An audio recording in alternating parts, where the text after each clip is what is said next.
Italian art played a key role in the history of Western culture. One of the twin pillars of classicism, Roman art helped provide the basis of European civilization, while the Romans in turn owed much to their Etruscan forebears. The Etruscans. Distinctive Italian cultures can be traced back to the Bronze Age. In the 9th century SC, the Villanovans flourished briefly in the area around present-day Tuscany, producing some fine metalwork. In the following century, they were superseded by the Etruscans, an Italian people, whose origins are still hotly disputed. They rapidly built up an extensive trading network, which brought them considerable wealth. Etruscan artists built on the achievements of the Villanovans, but owed a greater debt to foreign styles. They were heavily influenced by Greek craftsmen, many of whom came to work in Etruria, central Italy. Their artworks also displayed a strong Near Eastern flavor, which probably stemmed from their trading links with the Phoenicians, natives of present-day Lebanon and Syria. While the Etruscans had artistic flair, they lacked political organization. Increasingly, they were caught between the expansion of the Celts in the north and the Romans in the south, and by the 3rd century SC, they had fallen under the latter's control.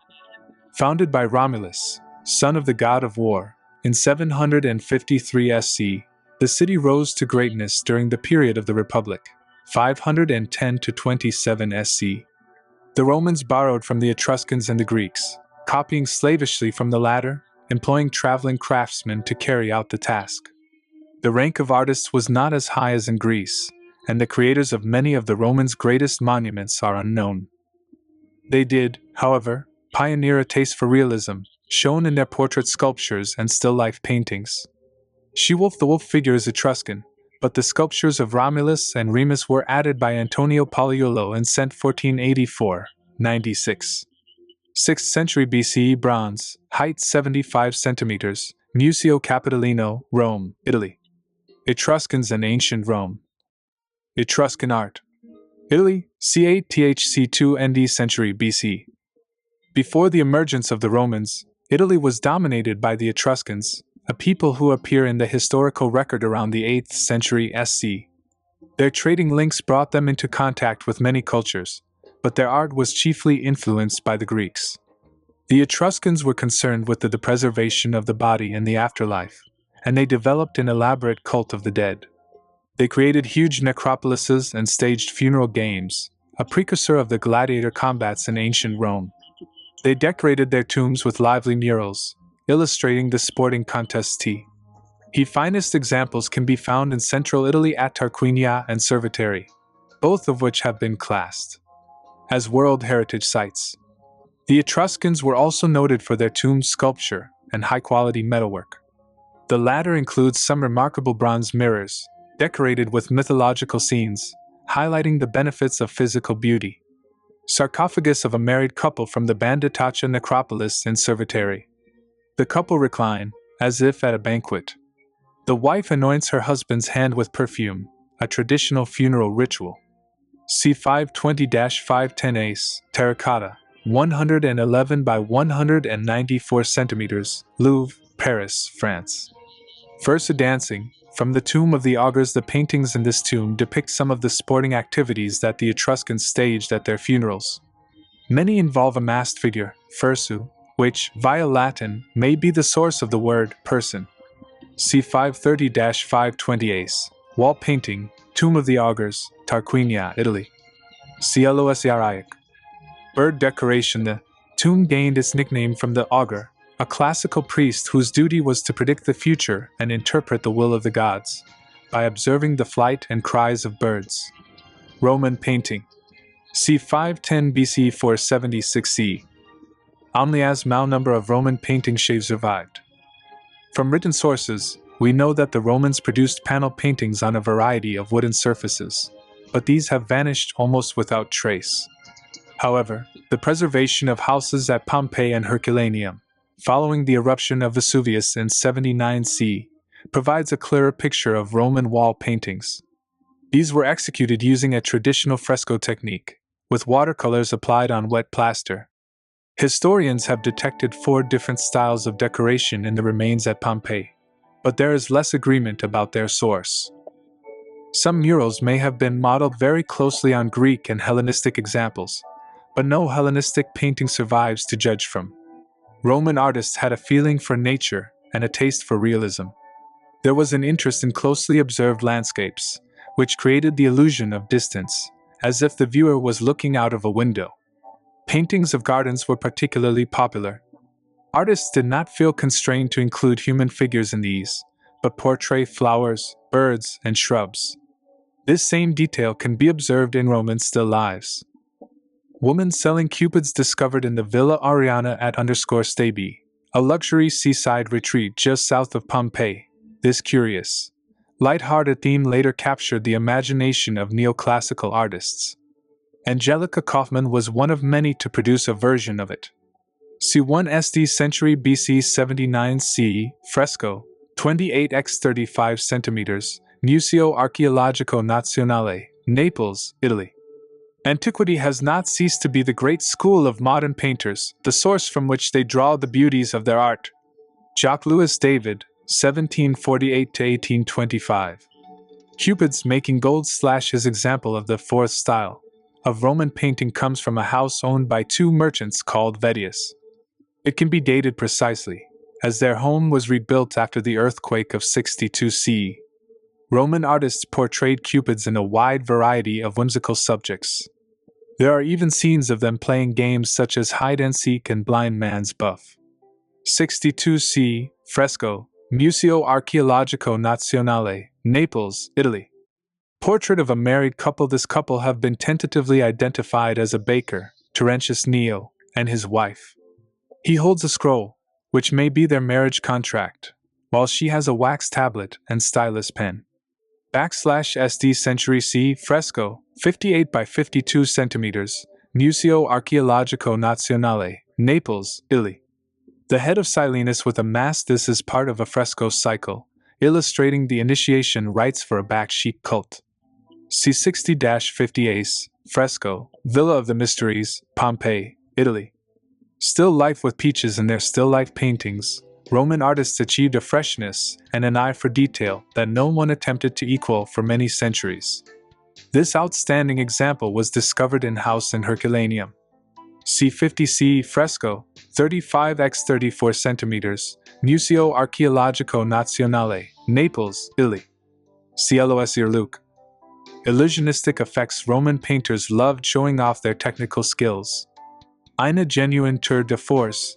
This one has highlighted the transparency of the glass, even showing the reflection of a leaf behind it. Garden painting. This remarkable wall painting was produced for a subterranean chamber in the Villa of Livia, at Prima Porta. The occupants of the house would have withdrawn here in summer, to escape from the heat and the dust of the outside world.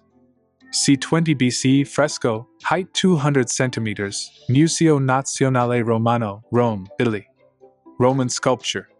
C510 BC 476 CE. Roman sculpture served a number of purposes, ranging from pure decoration to political propaganda.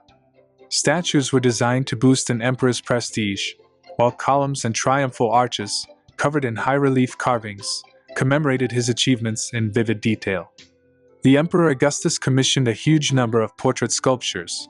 More than 200 still survive, and they highlighted different aspects of his role. Sculptures of ordinary citizens were far less grand and could often be unflatteringly realistic. Sometimes, they were even based on death masks. Augustus of Prima Porta. This statue was discovered at the Villa of Livia at Prima Porta. The breastplate is decorated with military achievements, including the recapture of legionary standards. C20 BC marble, height 203 centimeters, Vatican Museum San Galleries, Italy. Sarcophagi. 2nd century CE 476 CE. The development of the sarcophagus, a stone or terracotta coffin, resulted from changes in funerary customs. Originally, the Romans cremated their dead, but from around the 2nd century CE, burials became more common. The sarcophagus was set against a wall, so not every side was decorated. The Etruscans had developed a couch format with reclining effigies, which the Romans borrowed, though they soon developed a large repertoire of their own. Typical examples of decoration included heroic battles, usually reserved for high-ranking soldiers, classical legends, or hunting scenes. Depictions of the seasons, with their overtones of rebirth and renewal, were also popular. The Ludovisi sarcophagus, formerly in the Ludovice collection, this magnificent high-relief carving shows Roman soldiers battling against Germans. The commander on horseback has been identified as Hostilian, the son of Emperor Decius. C250 CE marble, 150 x 270 x 130 centimeters, Palazzo Altemps, Rome, Italy. The Romans exerted such a huge impact on Western civilization that, for centuries, the culture of less powerful peoples was dismissed as barbaric. Increasingly, though, it has become clear that the artworks of these peoples were often highly sophisticated and very beautiful. Origins and influences. As the Roman Empire expanded, some of the peoples who blocked its progress were nomadic. In practical terms, this meant that their artworks were very different. There was no great architecture, no monumental sculpture, no wall painting. Most artworks, such as jewelry and belt buckles, were portable, although some grave markers and shrines have survived. On a more positive note, the mobility of these peoples ensured that cultural traits were received and transmitted over great distances. Some of the tribes in the Asian steppes traveled as far afield as China and the Balkans, while Celtic influences eventually reached most parts of Europe. This created a genuine melting pot of different styles. Altai craftsmen, for example, shared links with the Ordos culture, which flourished in the Yellow River region of northern China. The Scythians drew influences from Greek colonists. The Sarmatians looked to Persia, while the Celtic style included patterns from the Near East. Subjects. The dominant theme for many of these nomadic peoples was animal life. Almost without exception, they portrayed wild animals or birds, rather than their domesticated flocks and herds. In most cases, the forms were highly stylized. Often, the creature's body was elongated and molded into a ring or an S shape, so that the image would fit onto a circular object. Violent animal combats were popular, as were savage heads confronting each other at the ends of a necklace or an armband. Historians can only speculate on the meaning. Some believe that the imagery was a survival of prehistoric hunting magic, while others interpret the animals as totemic ancestor figures for individual tribes. Relief depicting a man fighting a Roman soldier. Romans liked to commemorate their victories with sculpted reliefs on triumphal arches and columns. Here, a soldier confronts a man thought to be a Dacian. 2nd century CE stone, 84 x 88 centimeters, Louvre, Paris, France. Outside the empires. Sides. Eurasian steppes, c. 6th century BC. The Scythians were a semi-nomadic people of Iranian origin, who migrated to the Eurasian steppes in around the 8th century BC. In its narrowest sense, the term relates to the tribes who lived to the west of the river Volga and north of the Black Sea. However, the word Scythia was also frequently applied to a much wider area, extending from the Ukraine to Siberia. The Scythians produced magnificent, golden artifacts, including shield ornaments, buckles, clasps, combs, mirrors, and torques. Their metallurgical techniques derived, in part, from their contact with Greek colonies around the Black Sea. In time, the Scythians' vigorous, highly original animal style of decoration influenced Celtic craftsmen. Peter, 1672 to 1725, amassed more than 200 Scythian artifacts. Belt-buckle animal fights were a popular theme in Scythian art. This ornate piece, which was cast in 2 sections, comes from the huge collection amassed by Peter the Great. 7th century BC, gold, 9.9 x 16.8 centimeters, Hermitage, St. Petersburg, Russia. Altaic. Pazyryk, c. 6th 4th century BC. The Altai nomads take their name from a Siberian mountain range, overlooking the eastern steppes of Russia. Their trading contacts, which ranged from China to Mesopotamia, are reflected in the eclectic style of their artworks. The most intriguing finds come from the Pazyryk burial mounds, where the cold climate preserved items that would normally have perished long ago. These include high-status objects such as saddle covers, carpets, and even an elaborate set of tattoos on the skin of a tribal chief. Felt wall hanging depicting a mounted warrior. This was discovered in the Pazyryk burial mounds, a unique, high-altitude site in Central Asia, where the contents of the tombs were permanently frozen. 5th to 4th century BC, textile, 450 by 650 centimeters, Hermitage, St. Petersburg, Russia. The Sarmatians were a group of tribes who hailed from Iran but eventually flourished in western Scythia, in parts of the Ukraine, and the eastern Balkans. Their artifacts display a blend of classical and Scythian influences. The richest finds come from the burial mound at Kokhlak, near Novicherkassk, where many exquisite items of jewelry were discovered. Made of gold and precious stones, these were decorated with stylized animal forms, which were thought to have talismanic powers. Sarmatians, Scythia, c. 600 BC 400 C. Diadem. This headpiece was discovered in a kurgan, burial mound, at Kokhlak. The intricate decoration shows sacred animals flanking a tree. The diadem may have been related to a fertility ritual. 1st century C. Gold, turquoise, coral, amethyst, garnet, pearl, and glass, 15 by 61 centimeters, Hermitage, St. Petersburg, Russia. Celts, Europe, c. 600 BC? c. 1000 C? The Celts were a loose association of tribes, who were first recorded by classical authors in the 6th century BC. At this stage, their heartlands were in the upper Danube region of Central Europe, though their migrations were considerable. The Galatians, for example, settled in Asia Minor, while the Gauls moved west. The Celts were known for their martial prowess. At different times, they sacked Rome, 386 BC, and occupied Delphi, 279 BC. A distinctive Celtic style emerged over a lengthy period, blending influences from the classical world, designs from the Scythians and the Persians, and geometric motifs from Hallstatt, an Iron Age culture. Many finds come from watery sites, where high-status objects were deposited as ritual offerings to the gods. The most famous example is Latine, by Lake Neuchâtel in Switzerland, which has given its name to a phase of the Iron Age. Wine flagon from Bassutes. This is one of a pair of flagons, discovered in 1927. The two were made in eastern France, but were based on the shape of Etruscan vessels. 4th century BC, bronze with coral and enamel inlay, height 38.7 centimeters, British Museum, London, England. Celts. Animal ornament. The idea of using animal forms on wine vessels had its origins in the classical world, but the Celts added their own, grotesque brand of humor.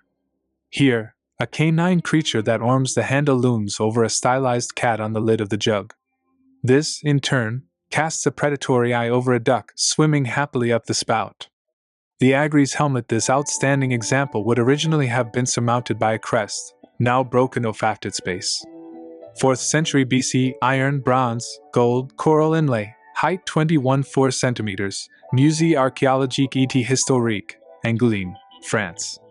Celts. Intricate decoration. The cheek piece of the helmet is decorated with a horned serpent. The serpent could be a symbol of the underworld, leading to speculation that the place where the object was deposited, a grotto near Angoulême, may once have been regarded as an entrance to the Celtic underworld. Gundestrup cauldron. This unique piece was left to SA prayer offering Ina Danish peat bog. The workmanship is typical of Thracian silversmiths, but the imagery is thoroughly Celtic. Is century BC, silver, once gilded, diameter 69 centimeters, National Museum, Copenhagen, Denmark.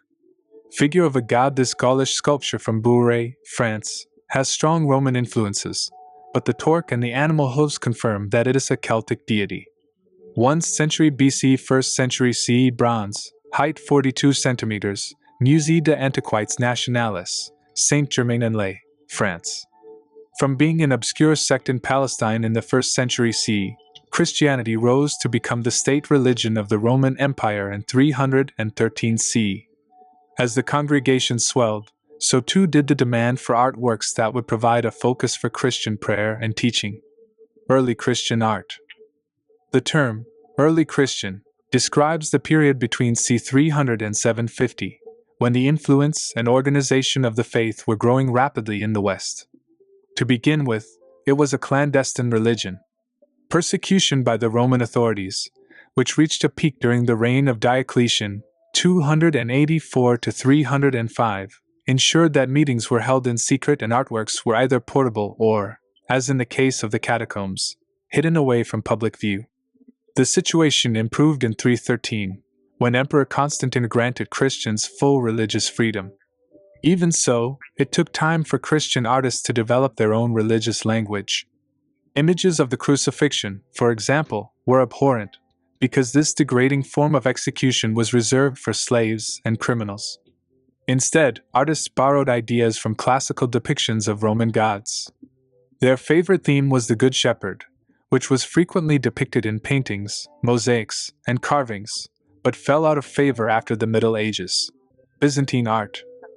In 330, Emperor Constantine moved his capital to Byzantium, renaming it Constantinople. Here, Christian artists were exposed to very different influences.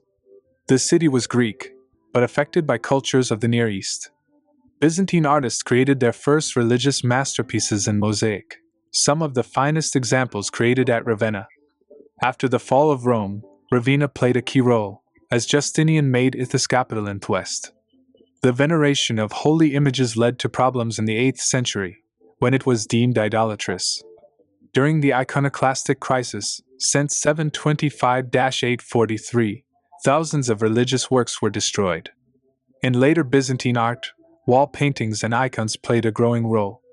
The latter, in particular, transmitted Byzantine influences far beyond the empire's borders, with the greatest icons being produced in Russia, where Andrei Rublev, c. 1360-1430, and Theophanes the Greek, c. 1330-40 c. 1410, were the leading figures.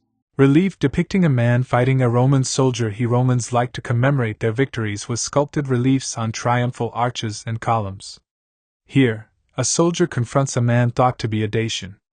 2nd century CE stone, 84 x 88 cm, Louvre, Paris, France. Early Christian and Byzantine. Early Christian.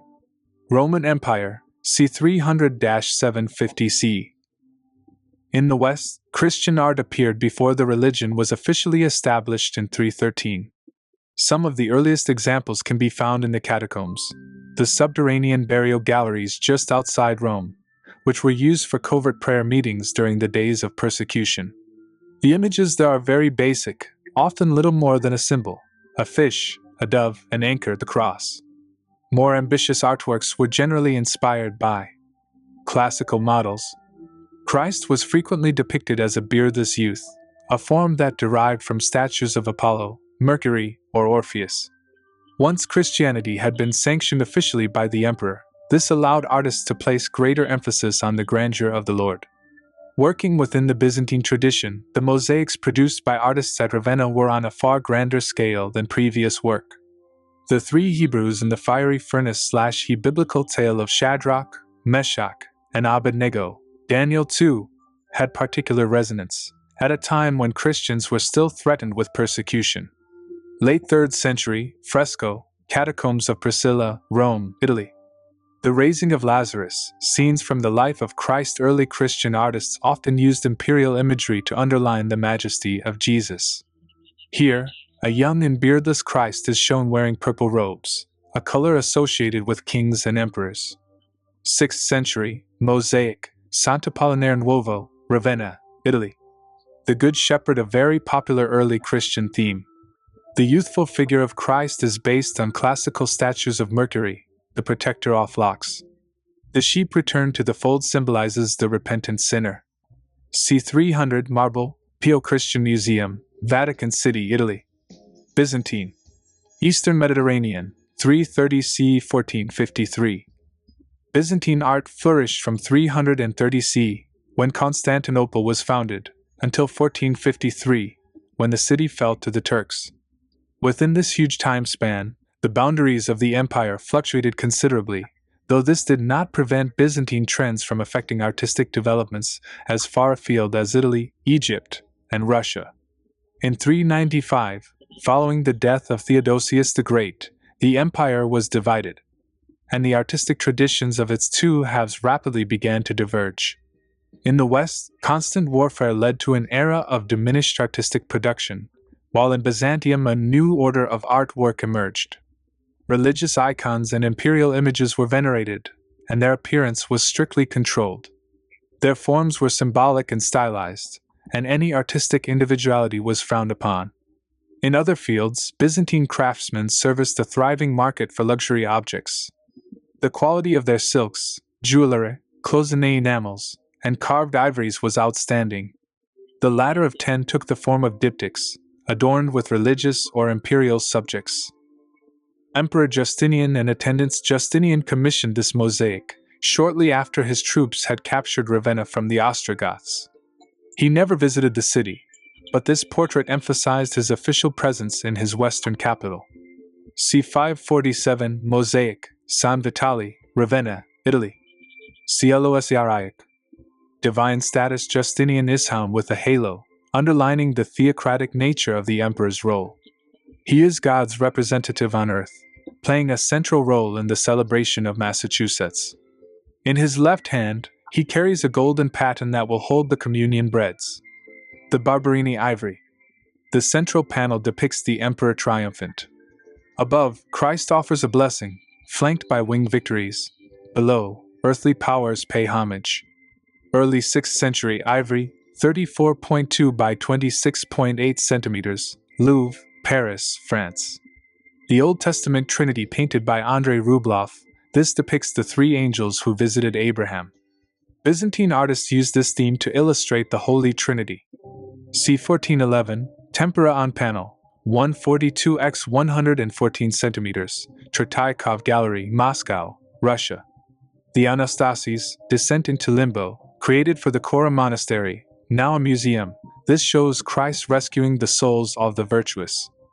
1316-21, fresco, height of Christ 163 centimeters, Kuryai Kamiai, Istanbul, Turkey. In context. The Tetrarchy in 293 CE, Diocletian devolved responsibility to four rulers, tetrarchs, an emperor, Augustus, along with a subordinate, Caesar, for the empire's eastern and western halves. The system failed, but the titles survived. The four tetrarchs. The sculpture underlines the sense of unity that the tetrarchs were meant to provide. C. 300 Porphyry, St. Mark's, Venice, Italy.